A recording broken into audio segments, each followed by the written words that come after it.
Making plans is difficult, so difficult that many companies are doing away with long-term plans. However, Dr. Jacob Kashiwagi believes planning is still important, and in this episode of the Logic of Life Coaching podcast answers the question, why should I plan? Dr. Jacob discusses how to make a life plan, a work plan, and how to set a personal goal. If you haven't been planning, start now so you can become a visionary in the future. Welcome to the Logic in Life Coaching Podcast, episode 60. Everyone wants happiness and success, and we know how to get you there. Come listen to the Leadership Society of Arizona as we teach a proven logic to help you simplify life, overcome challenges, and predict the future. You're listening to the Logic and Life Coaching Podcast. Welcome to the Logic and Life Coaching Podcast. My name is Chuck Solanas, and I'm joined by our very special guest, Dr. Jacob Kashiwagi. Hi, Chuck. Thank you for coming on the show today. We really couldn't do it without you. So, question is about planning. Do you recommend planning in general? Because, I know in the business community, a lot of people are going away from the fiscal year planning. They're like, oh, you shouldn't make a plan because maybe it's not effective. All the plans are going to change, and that's the reason why planning in itself is not a good activity. So what are your thoughts? Okay. First, the simple answer, yes. Always believe in planning. Every successful person is going to have a plan. That's just what it is. But you got to go back to, because there's certain things that people do to have a good plan, or shouldn't say good plan, but a plan that helps you. And the first thing you have to ask is, what is the purpose of a plan? The purpose of a plan is probably to make sure that the steps that you're taking get you to a desired result. Okay, true. But okay, so let's go back. Okay, so maybe this was a little more complicated than I thought to explain. Okay, so let's go this way. Okay. So when you have an event, you're wondering, should you have a plan at the beginning of this event? Because if you got a plan, then you'll get to your desired result, right? Yes. Okay. But you got to remember, when you're going through an event, say this is an event. This is me holding the cell phone, and if I release it, which way is it going to go? It's going to go down. Okay. So in this event, it's going to go down. How many different outcomes could possibly happen? How many different ways could the cell phone possibly go if I release it? Just down. So there's only one outcome.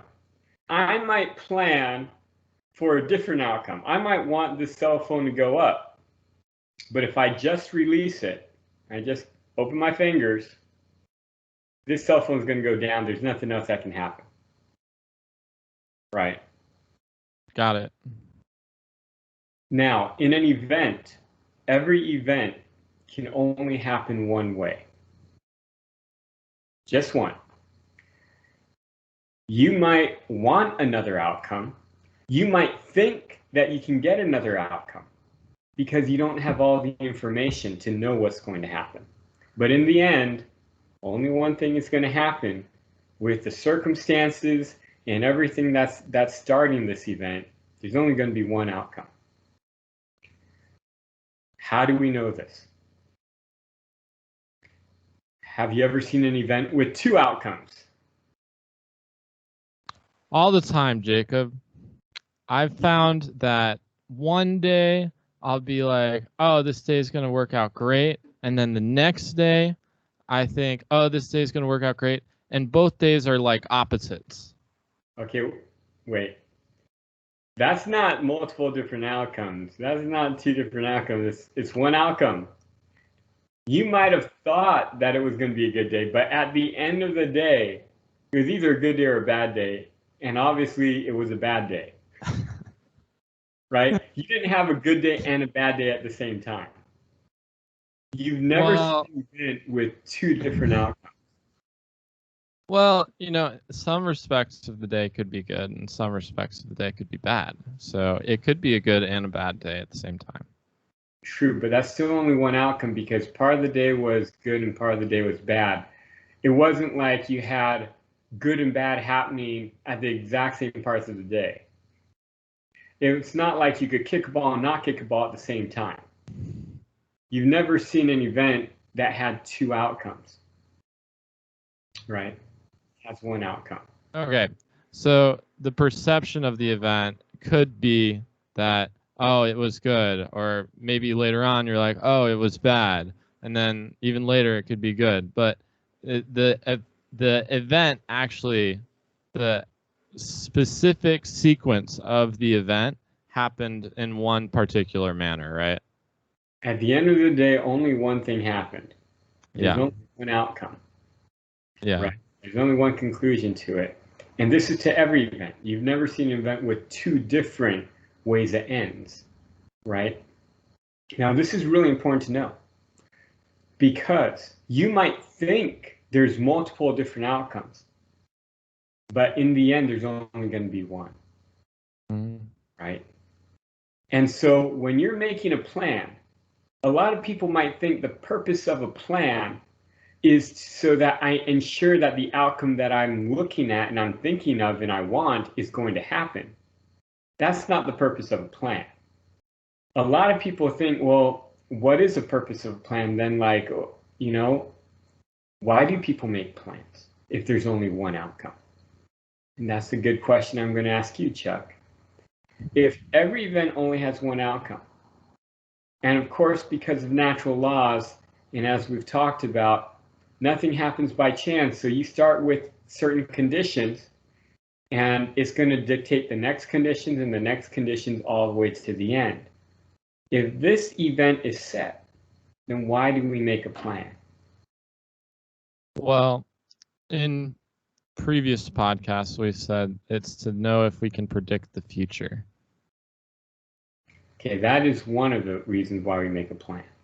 The more you practice planning, or the more you practice, in other words, what is a plan? A plan is a prediction of how this event is going to roll out and what the conclusion is going to be. Right? So when people are really good at making a plan, it goes exactly according to their plan. When people really are not good at making a plan and seeing into the future, then they'll make a plan and it totally goes off course because they just couldn't see into the future. They don't have enough vision, understanding to know what's going to happen and what something will take to occur, right? Yeah. So planning or predicting the future, I should say, is like any other skill. The more you do it, the better you get at it. People make a plan to practice predicting the future, to practice identifying what reality is and what is going to happen in an event. And the more you do it, the better you get at it. And the better you get at it, the more successful you will be in business, life, in anything you do. This is why all successful people make a plan. But a plan also has other reasons to make it and other things that are very important to do. Which is what? Other than to make sure that you're successful and to predict the future, I'm out of ideas. Well, a plan is often made to communicate, right? In a construction project, there's not just one person. There's multiple stakeholders who all have a stake in this building or whatever is being constructed. So the construction plan, or the project manager is making a plan to communicate to everybody else exactly what's going to go on, what's going to happen from beginning to end of this project. Now, why is this important that everybody knows what's going to happen from beginning to end of this project? That way they are, in agreement. That way they can communicate anything that they see is off. Oh, so one, it is so that you can utilize the expertise of everyone around you. If you're going off and you're the only one who knows what's going on, then you're the only one who can give yourself critiques on, hey, how good is this? Is this according to reality? Give input in. But if you actually document this and share it with everyone, then everyone can see what you're doing. And if somebody sees something because they have information that you don't, that might not be the best, they can quickly let you know, hey, you think this is going to happen, but it's not because of this. So they can actually help you make a better plan.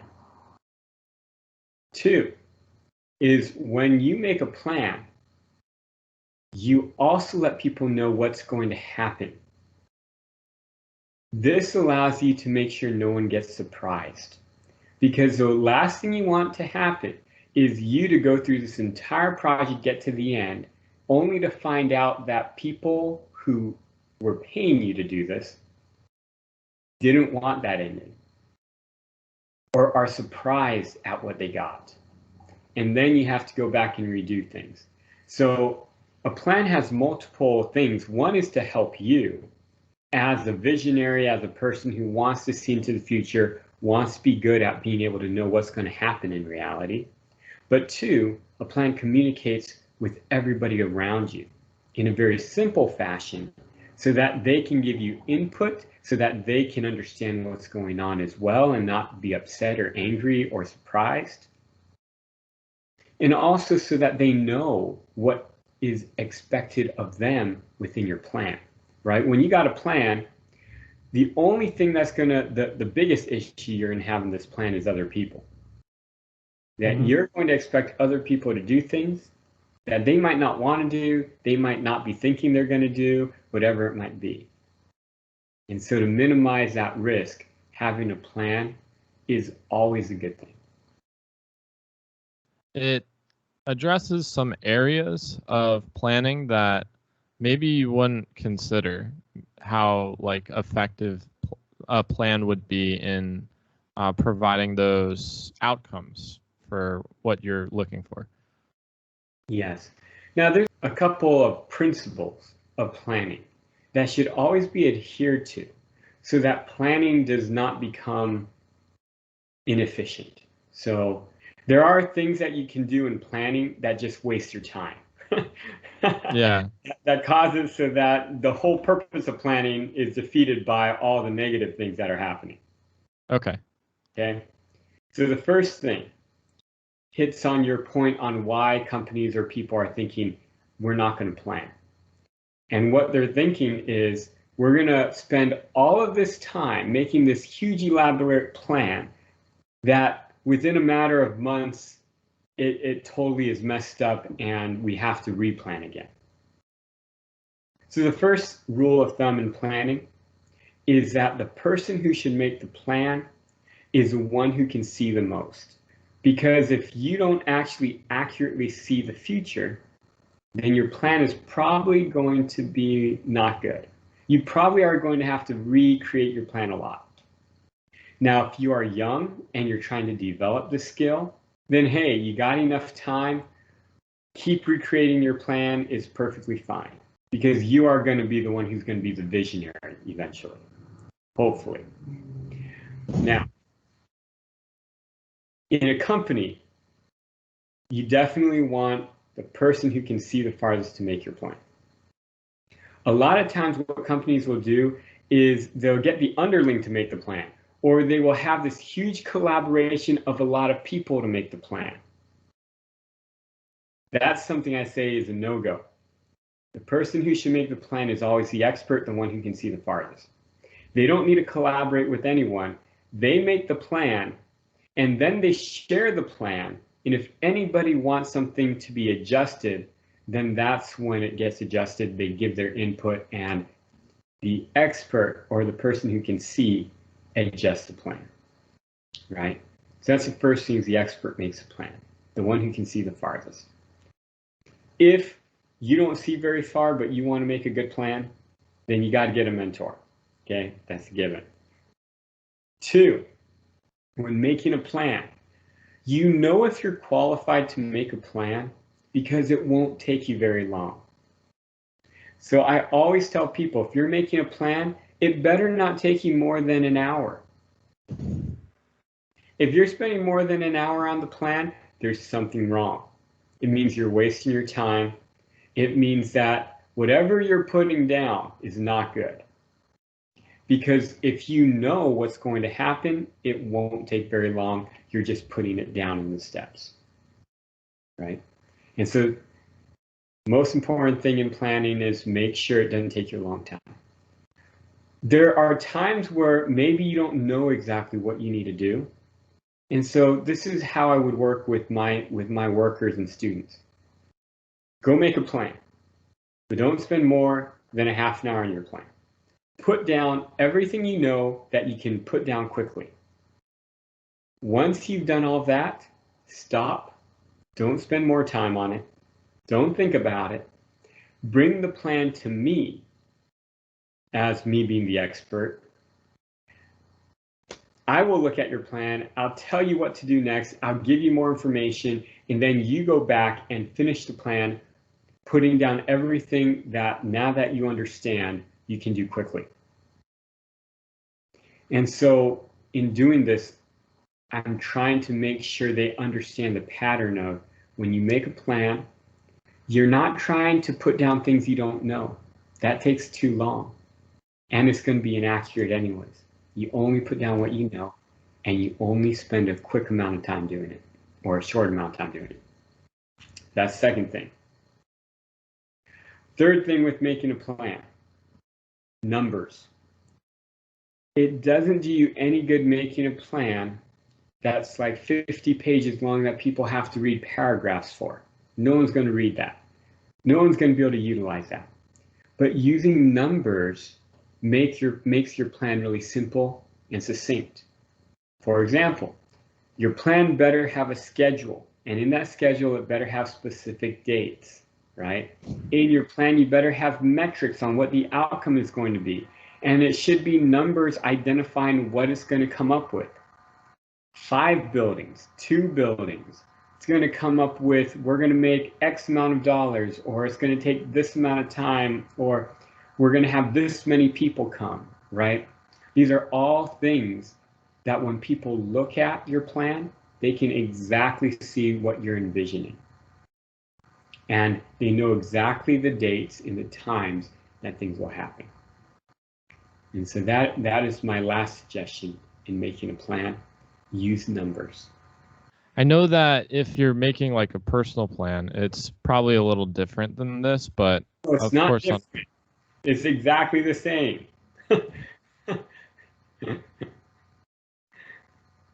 Got it. Okay. You want to use numbers still. Like, for example, you're looking at your future plan. How much money are you going to have by the end of your planning, right? At the end of the time frame that you're planning for. Are you going to have a job or not? You know, all of these are number things. 1 job, 0 job, right? 1, 0. You can have numbers for anything. You can have numbers on what's your plan in terms of, I don't know, when you're going to wake up in the morning.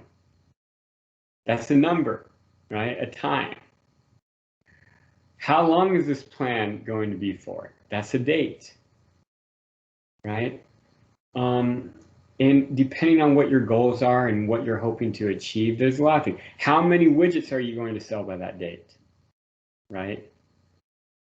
How many days consistently are you going to exercise for?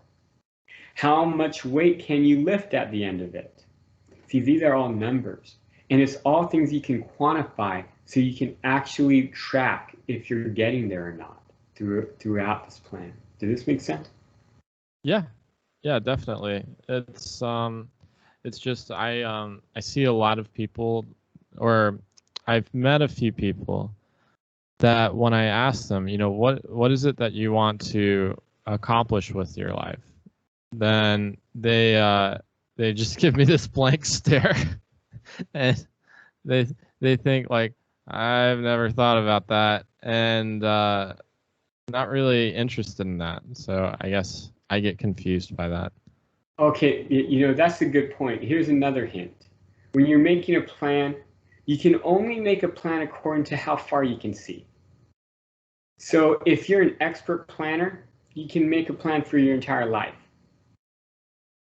But if you're young and you're not an expert planner, you might only be able to make a plan for the next 2 months or the next week or at least the next day, you know?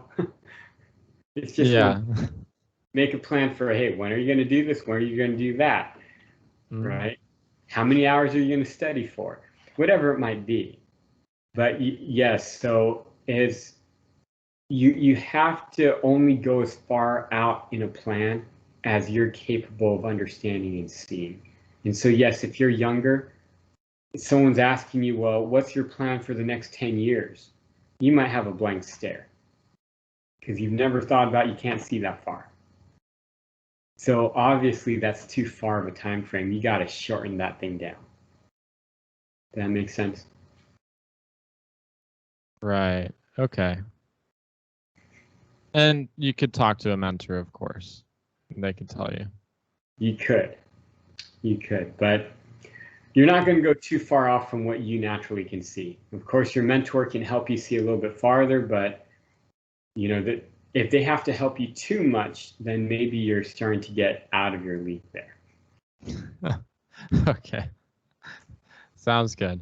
All right. Well, I appreciate the time. Thank you so much, Dr. Jacob. Thank you, listeners, for listening and viewers for watching. Have a good rest of your day. Thank you for listening to the Logic and Life Coaching Podcast. It would be great if you could take a moment to write us a review. For any questions, comments, or topics that you would like to have addressed on the show, email the team at leadaz.org. To learn more about the Leadership Society of Arizona, visit us at leadaz.org.